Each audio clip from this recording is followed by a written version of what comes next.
those are the hard ones. I mean, I've had other investigations that are more just like you stop the car and they're obviously hammered and there's no real struggle of am I going to be able to prove that this person's impaired, because it's like you walk up and he's slurring his words and you can't even and then you open the door and the bottle of beers fall out of the car as he's getting out of the car and you're like, oh well, all right, this guy's drunk, like let's just go to the jail. Hey guys, if you missed out on the last conference in Nashville, Tennessee, you don't want to miss out on the next one. It's April 28th through May 3rd, Orlando, Florida, the Gaylord Palms Resort and Convention Center.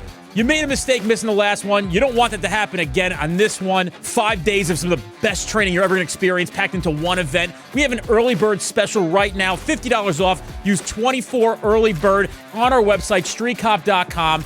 Look for the conference, click the link, register today. If you want to get significantly better at this profession in 5 days, don't dare miss out on the 2024 Street Cop Conference.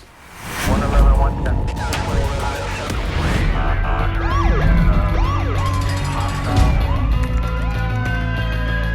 Training to be a street cop. Hey guys, welcome to this episode of the Street Cop Training Podcast. I'm your host, founder and CEO of Street Cop Training. My name is Dennis Benito, and we have with us one of our newer instructors. And I'll let him give his bio in a second, but I appreciate you being here today. Came all the way from downtown, gorgeous Las Vegas. We met almost 2 years ago now when he hosted our training in the metropolitan area. And you don't have to say what agency you're from. Probably the best bet, best course of action. So tell everybody who you are and some of your bio, where you grew up, how you ended up in Vegas. So basically I started in, I grew up in Alaska, actually. I grew up in Anchorage, Alaska. And then my family said, hey, we're moving to Vegas. And I was 15 at the time, so there wasn't really much of a choice in the matter. So I just grew up there, or, came to Vegas. And then I've always wanted to be in law enforcement. So I started out in the Las Vegas area, working there.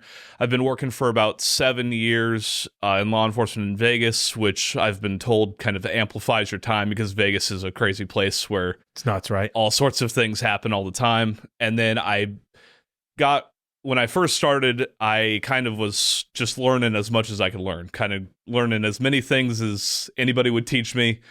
And I had a more senior guy. He was like, hey, figure something out that you like to do and stick with that, because I was kind of all over the place. So then I got into the DUI business, and that's kind of been my passion since, and got into everything that I could learn about the DUI related world, and then built the class that I now teach.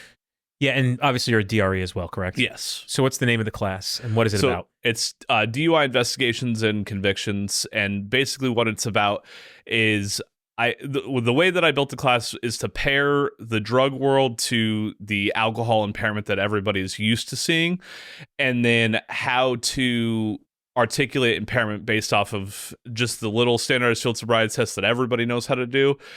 And then if you have a ride, how to put that all together in a report that makes sense and easy to read, as well as talking to either the subject or your DAs and building rapport, how to communicate with people in a way that actually makes sense to get like a solid investigation, so that when you do finally do your DUI investigations, and you could easily get convictions instead of the stuff that I've seen where either they do a bad investigation, or they don't do the field sobriety test properly, or they don't do any investigation at all, and then they are like, well, why is my arrest not going through? Why am I not getting convictions? And I'm like, well, it's kind of simple. You actually have to talk to people and ask questions, and when you don't ask questions, then you don't get answers, and so on and so forth. So let's go back for a second. What was it like growing up in Alaska and then going to the desert? So growing up in Alaska, it's the big city there is, population 200,000 people, which compared to Vegas with like 3 million people, that was the first big culture shock. The cool part about Alaska is that, it's small town, so that you can talk to your neighbor. Everybody knows everybody. If you need to borrow salt or whatever the thing is, then it's not a problem. Whereas in Vegas, no one knows anyone, and you don't know. I lived in an apartment when I started living on my own. I lived in an apartment. There was 20 apartment buildings. It's one building. up and down. I knew 2 people in the whole place. The first was the person that was the owner of the establishment, and they live there because they live in to keep eye on the apartment. And the second person was like my next door neighbor who worked the same shift as me. Other than that, I knew no one, which for me was weird because coming from a small town where you kind of know everybody and you have an idea of who everybody is and what's going on and all of that, to the place where you don't know anyone, it was really weird. And then the other thing that was super weird too was, well, or not weird, was the weather change, because I went from, negative degrees to 130, and that really was a shock. How long did it take you to get used to that? I'm still not. Really? Yeah. I'm now been there for probably 14 years, and I'm still the 130. The summertime, I can't get used to it. I'm used to all the other year-round weather, but the summertime and the blaze of the summer is something I still have to accommodate to. It's hot, dude. It's hot. Yeah. I was in Scottsdale in August, and obviously it's the same. Yeah. Same heat, same desert, same dirt. Yeah. And my brother-in-law was telling me that the pavement at night is like 250 degrees. Yeah. It's like walking around in an oven. Yeah, and then you have people who go and walk their dogs. And it's like, hey, you got to have, like, they have the mitts. Yeah. That they have, little, like, ice mitts here. They have the heat mitts to absorb the heat on the roadway because it's just so hot. Dude, it's wild. Yeah. It is hot. I mean, you're walking around at night, it's 100 degrees. Yeah. At night, which is unheard of pretty much anywhere else. Oh, that's why, like, a lot of the times, so we have, in my agency, we have 6-month shift bids. So you will have a bid for, so what we have some people do is like kind of like the snowbird. So they will, during the summertime, they will be on graveyard, and then during the night or during the winter, they'll go back to day shift, and so that they can basically accommodate to the weather. Yeah. Are you one of those people? No, I was on swing shift for 5 years. And then I went back. I actually just went back to graveyard because I was looking for something different, and I didn't want to get burnt out. So I was like, I gotta do a change. I gotta have something different, and it was the best move I made. I mean, the hours are crazy, but because it's 10 p.m. to 8 in the morning, it's tough. It's something. It took some getting used to, but it actually works out better for my family because I'm actually seeing my family. Where swing shift for us is 2 to midnight, and 2 to midnight you can't have dinner. I mean, yeah, you could have breakfast maybe if you wake up early enough to have breakfast. Right. But 2 to midnight doesn't actually mean 2 to midnight. 2 to midnight means 2 to 2 or 2 to 4 because you get a later rest or whatever. Yeah, dude, for sure. Or 10 p.m. to 8 in the morning, at 8 in the morning, you can get off at 8 in the morning because 10 to 8's a weird time. It's dude. weird, but you guys work. What do you guys work? A 4 on 4 off? 4 on 3 off. Okay. Yeah. So you get steady days. Yeah. You don't switch ever. Yeah. So I work Wednesday to Saturday is my schedule. So I get Sunday, Monday, Tuesday off, which is a nice. Do you break. actually get like Saturday night off into Sunday? So no. So I technically have Monday, Tuesday, Wednesday off if you look at it on paper because I get off Sunday morning. So I get off Sunday morning. I come in Wednesday That's kind of night. stupid. Why don't they just, and again, I'm not going to criticize your agency, but why would they just make the Friday and Saturday the split so everybody gets a piece of the weekend? I think the reason they did it that way was because coverage-wise, they were having issues with having enough people on the weekend. And so there wasn't enough people that would work the weekend on how they had it originally split. And so instead of dealing with that, they just made the days off weird. So we have 4 squads, and each squad has different days off. So the squad 1 will have Saturday, Sunday, Monday off. Squad 2 will have Sunday, Monday, Tuesdays. 3 will have Tuesday, Wednesday, Thursday, and then 4 will have Thursday, Friday, Saturday.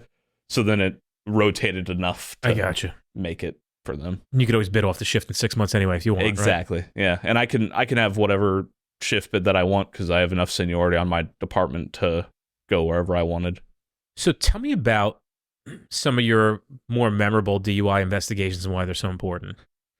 So, I mean, I've had a lot of DUI investigations, obviously, working in the Las Vegas area. There's no shortage of people driving under the influence. But I would say, because being a DRE or a drug recognition expert, I I do all of the fatal crashes. So anything resulting in substantial bodily harm or death is the cases that they have me work.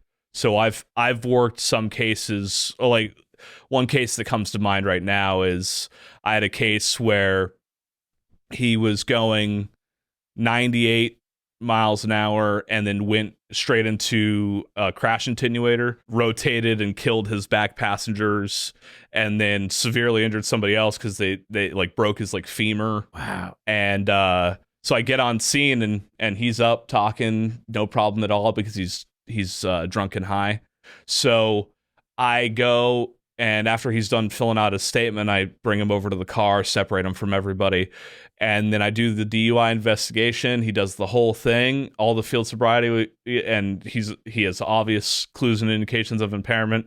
Get his blood work back. He was drunk, high on meth and marijuana. So, and then I ask him where he's coming from, and he's coming from a local club, which that local club is known to have the drugs that he was under the influence of. So it's just the reason that I'm so passionate about the driving under the influence is because I've seen so many people get killed or injured, to include law enforcement officers, and I just wanted to I want to try my best to eliminate it to the best of my ability. And then I that's why I made the class, that I could show the importance of these, because I know the heartache or the struggle with the DUI investigations, because it's so much paperwork for a misdemeanor crime at the end of the day.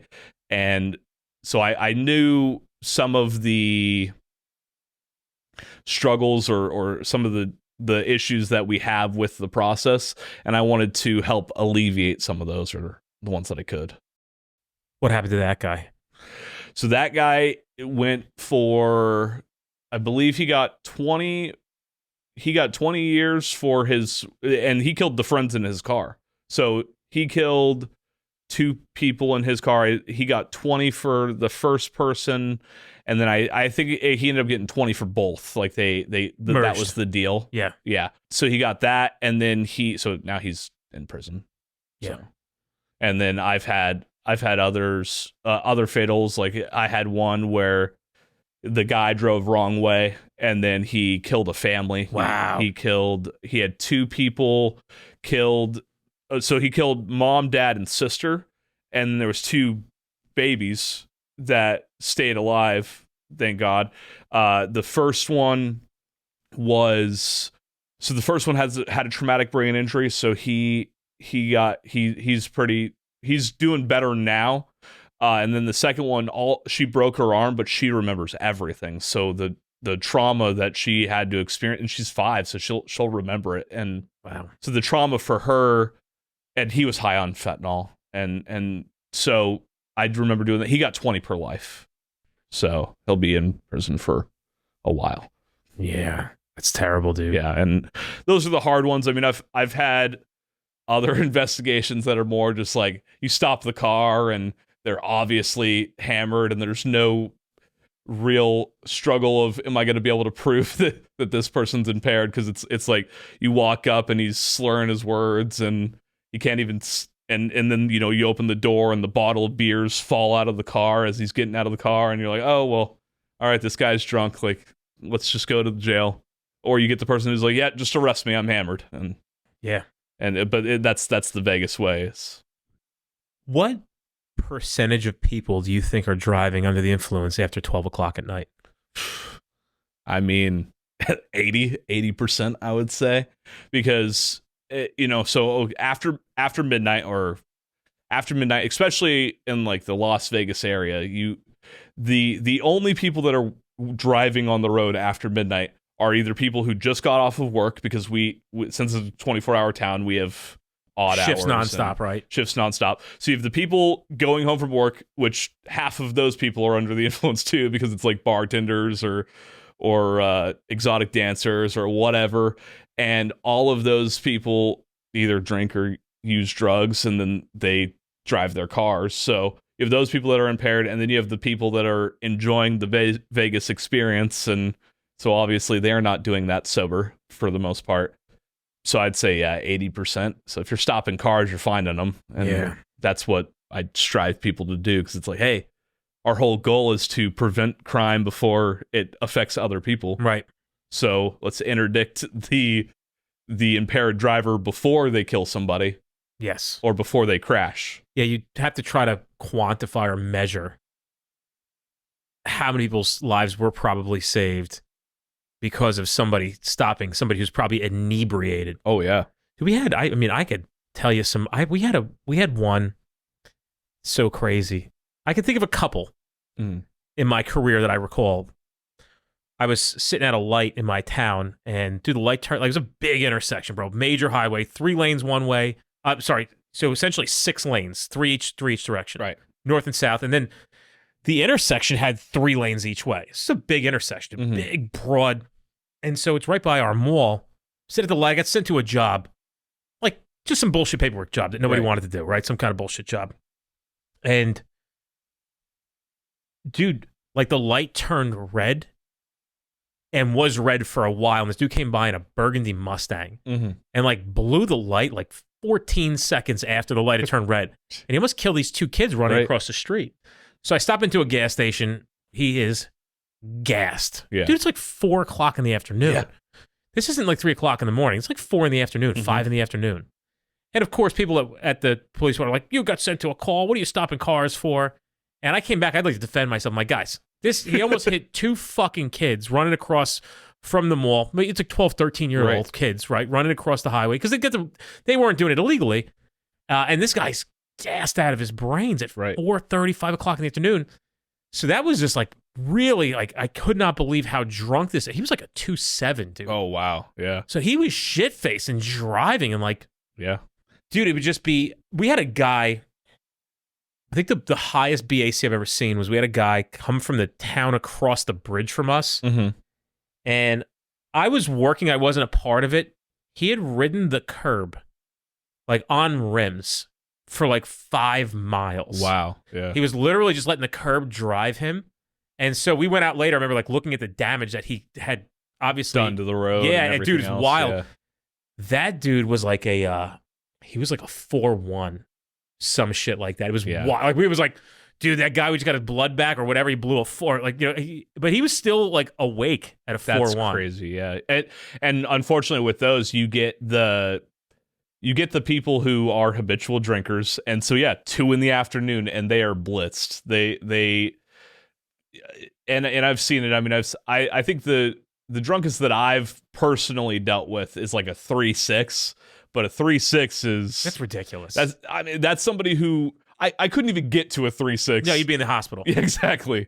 Hey guys, follow us on all social media platforms to include Instagram, Twitter, Facebook group. We have so much information going out every single day, and we don't want you to miss out on any of that stuff. So check it out. Go give us a follow. We had, here's another one. We're coming down a highway. Same intersection, oddly enough. Big town, so same intersection. And I see this car like really like pinball, and I'm like, we got to stop this one. Yeah. I stop the car, I come to the car. Bro, this is no bullshit. We had 2 girls driving the car.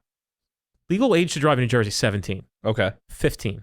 Leaving a party, 1 town over, heading back like up the Garden State Parkway into Essex County, which is like, you obviously don't know this, but they were probably on a trek for about another 30 miles. Okay. 15. Drunk driving at 15. Yeah. And so when their parents came down, I'm like, guys, I know that this seems like a logistical headache when you're going to be going to court and fighting this DWI. Mm-hmm. Your daughter's about to get on the Garden State Parkway and do 75, 80 miles an hour. Right. Right? Are you like, you would have had, so as angry as you are at maybe even us or them, like, this is an opportunity for us to intervene and save their 100%. lives. Dude, I never get going to that car. I could feel that night and her giving me a fake name. Yeah. I had one. I stopped the car. It was I think it was like the same. Like it was. No, he was speeding. That's what it was. So he was speeding. He was going. I want to say like 70 or no 80 miles an hour in a 55. It was a construction zone over there. And I go and I stop the car. I go up and it's this kid. And I was like, you cannot be even old enough to drive a car.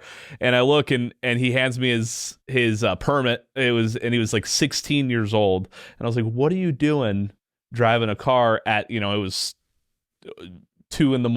or whatever it was. Like you shouldn't even be out because there's a curfew.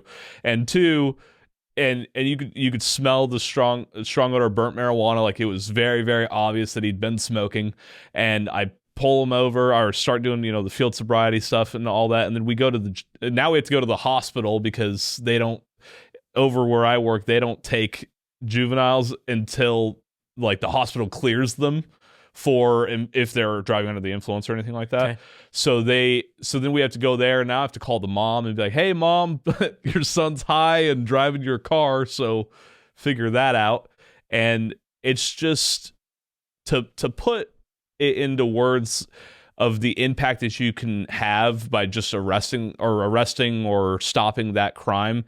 I don't even know how to, like you said, how to quantify it. Like there's so many people who, if you stop them before they go and kill somebody, one, you've saved that person because he could have killed himself or herself or whatever. But then you also stop the person from killing whoever it is that they just killed.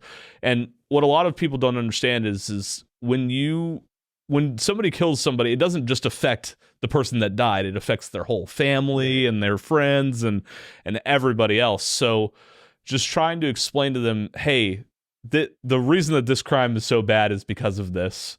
And then how you stop them, and just explaining all of that. So to have that happen to a 16-year-old, it was shocking. And then I had another one. He was 19. So he was over an adult, legally speaking. So he was drunk. He had gone to a show and then got alcohol because he had like a fake ID or whatever it was. And I arrest him. I get a call from the dad like a week later or something like that. And I got the voicemail because it just goes straight to my voicemail. And I remember listening to the voicemail, and he was crying.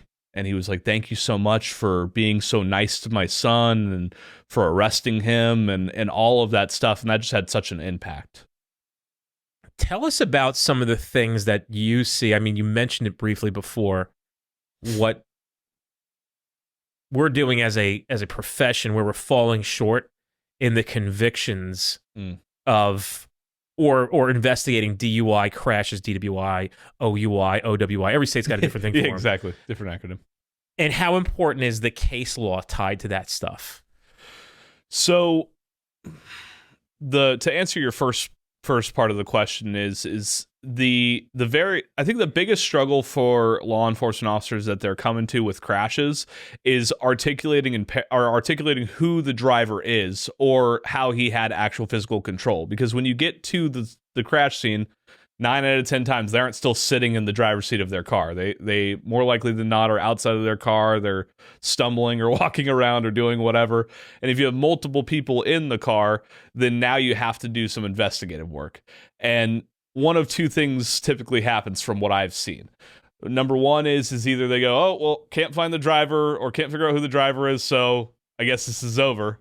Or two, they don't do any real like investigative work, or they don't ask questions, they don't talk to people. And so therefore, once that happens, it's just pretty much a loss.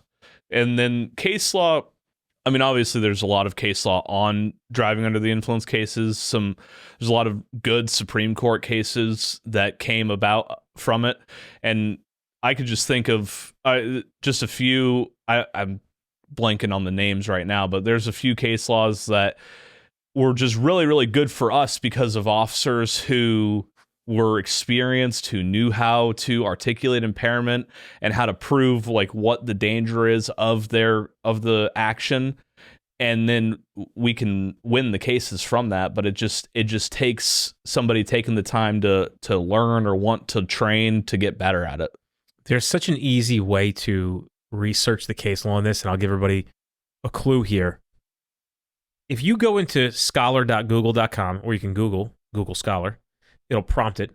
You're going to select your state, and you can actually just input the actual violation that it is. So for New Jersey, it's actually a motor vehicle violation here. Did you know that? Oh, yeah. There's no bail set for it. It's a summons. Oh, okay. Yeah, unless there's some kind of accompanying criminal action, it's not a crime. You don't get fingerprinted for it here.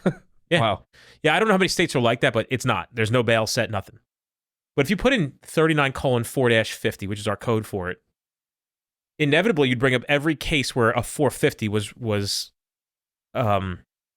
referenced, and that's generally what you'd have to sift through a few of these things, but you would find all the cases here, and there's obviously very big debate here, and the debate stems from just no knowledge or not reading it.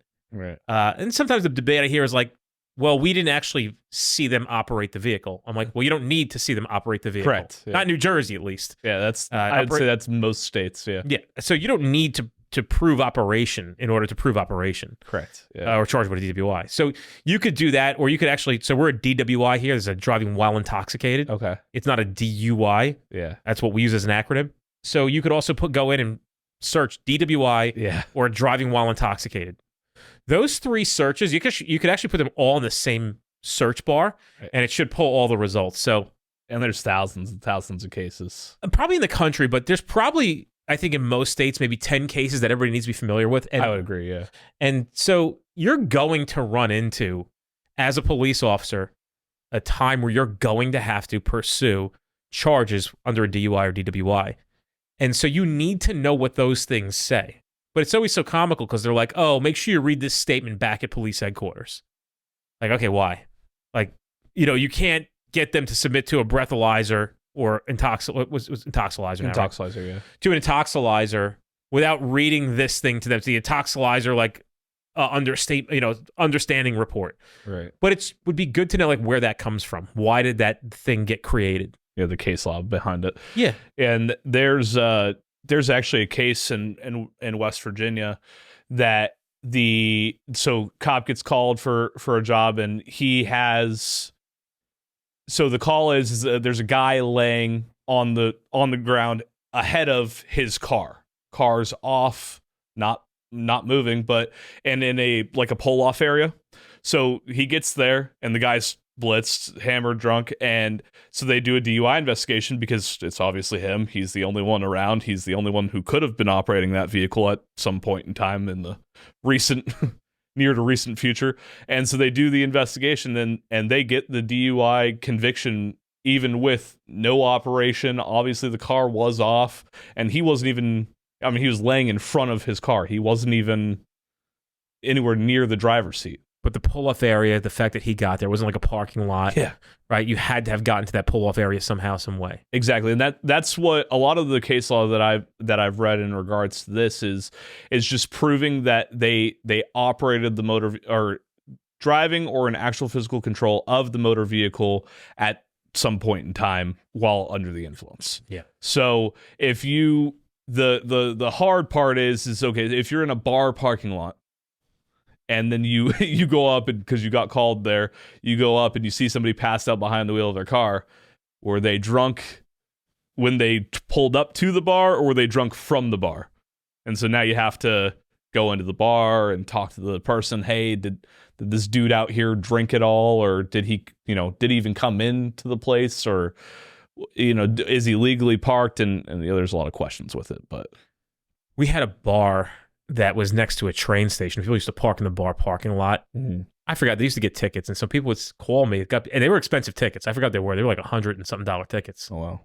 So people that I knew would call me and say, like, I got this ticket in this parking lot. I'm like, well, yeah, I mean, I don't think it's a hard defense to argue that you left the vehicle there, wink, wink, because you drank too much the night before. Yeah. And that's why the car was parked there. I don't think a judge is going to have a problem with dismissing that ticket because you're using sound judgment to leave your vehicle there. Right.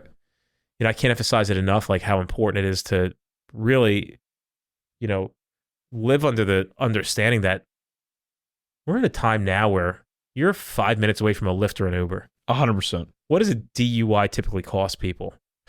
Well, in my state, a DUI can range anywhere from, I mean, by the end of it, $2,000 to $5,000, depending on the circumstance. Because if you on a first offense, you're looking at least $2,000, not to mention your time, because you have to go to the victim impact panel. You have to go to classes in regards to driving under, or you have to go to classes in regards to your issues with alcohol or drugs. So substance abuse class. You have to do to get your license back. Now you have to go through another thing or a breathalyzer machine in your car, or you have to fight it to get your license back somehow. It's a long process where you could just Uber for $20. What is somebody going to learn in your training course, and why should they come? So one of the main things that I teach is how to articulate impairment, how to show impairment to somebody who has no clue what impairment actually means, and then how to piece it all together as it relates to drug impairment, because there's a big disconnect. So back when DUIs were first taught, and back in the 70s when all the when all the case studies and all of that stuff for standardized field sobriety tests came about, everybody was teaching it, and they were teaching it alcohol only. And they're like, all right, alcohol. Well, now we're in 2023 where the drug use is astronomical, and you have people more under the influence of drugs than anything else. And so how to use the training that you have already had to prove impairment as it relates to drugs, and then how to write all of that stuff into a report in a way that actually makes sense. Because and I'm sure you have too, read reports where I had a trainee one time where I read his report and I was like, hey dude, I was there with you and I'm confused. So that's not going to work. Like, we have to write reports in a way that it actually makes sense, that actually summarizes, or that actually has all of the elements of the crime. And that's the stuff that I teach. One thing I thought about before that I think would be good for bringing up for this podcast episode was, people also typically ask, like, are you allowed to ask people questions on the side of the road about their impairment? Mm-hmm. Would you need Miranda rights? So there's actually a lot of case law about it, but there's a Supreme Court case. Berkemeier v. McCarty. It's Berkemeier v. McCarty. Yep. Yep.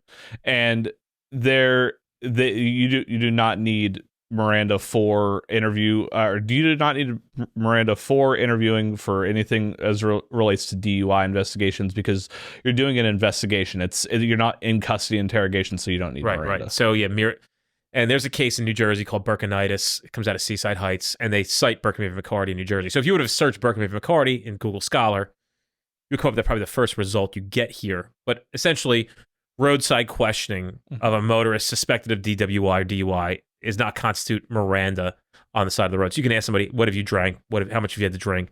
You're doing your investigation. There's not full-blown custody. Yes, they are lawfully detained, but doesn't mean they're actually in custody in the eyes of Miranda being necessary. Correct. To conduct the investigation. And there's actually case law too. It's I'm probably going to butcher the name, but Pennsylvania v. Munes.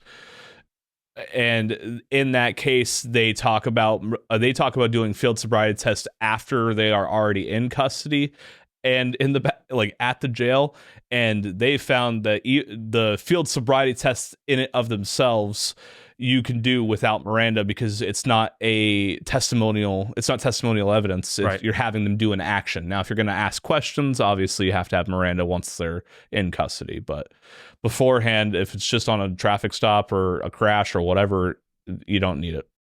What are some pieces of advice in closing that you would give people who are interested in pursuing a career combating DUIs and DWIs? The best advice that I can give is that you take the time to learn. Well, first is what's it going to take to get the conviction in your state, because every state works a little bit different on what they need, elements of crime wise, and then taking the training that you need to get experience in everything that's related to it, because there's so much different training that you can do. There's A-RIDE and DRE, and then obviously, like, my class is a good blend between everything, because when you are looking at 100 hours of training or 120 hours of training, that can be taxing. And so if you are just interested in doing it, or you want to get involved in this game, then my class is really a good foundation to help and see if that's something that you're going to want to pursue even further, and then go down the road of like DRE training. That's cool. And where can they find your training? StreetCop.com, Yep. right? If people have questions about your class, how can they reach you? What's your email address? Don't say your cell phone number. You're crazy. They can reach me at Zak Schlader at StreetCop.com. Awesome, man. Well, I appreciate it, brother. I know you got to get on the road in about 5 minutes or so. Appreciate Zak for being here today. For sure. Thanks.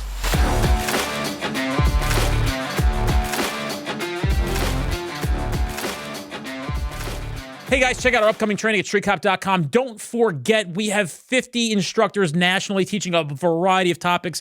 These are the best classes you're going to experience in your career. We make sure of it. You're going to love it. I guarantee you're going to be thankful that you went. Check us out at streetcop.com for all upcoming classes in your area.